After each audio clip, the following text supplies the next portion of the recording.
ГСП онлайн. Городские новости сейчас.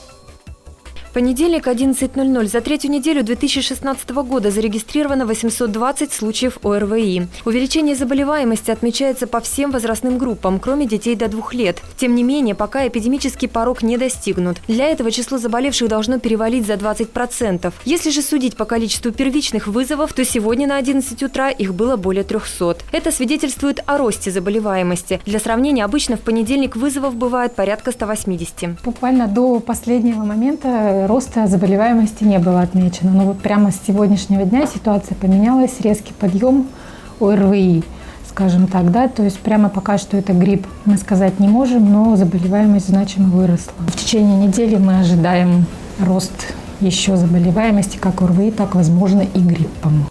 Особенных симптомов у заболевших не отмечается. Лихорадка, небольшие катаральные явления, заложенность носа, боли в горле. 90% больных обратились к врачам именно с вирусными заболеваниями. А вот вирус H1N1, известный больше как свиной грипп, до Ухты пока не дошел. Случаев гриппа на территории МГУ Ухта не зарегистрировано. В связи с превышением 20% порога заболеваемости учащихся в школах приостановлен учебный процесс до 26 января в одном учебном классе начальной школы «Росток», 2 учебных классах средней школы номер 3 и 1 учебного класса средней школы номер 18.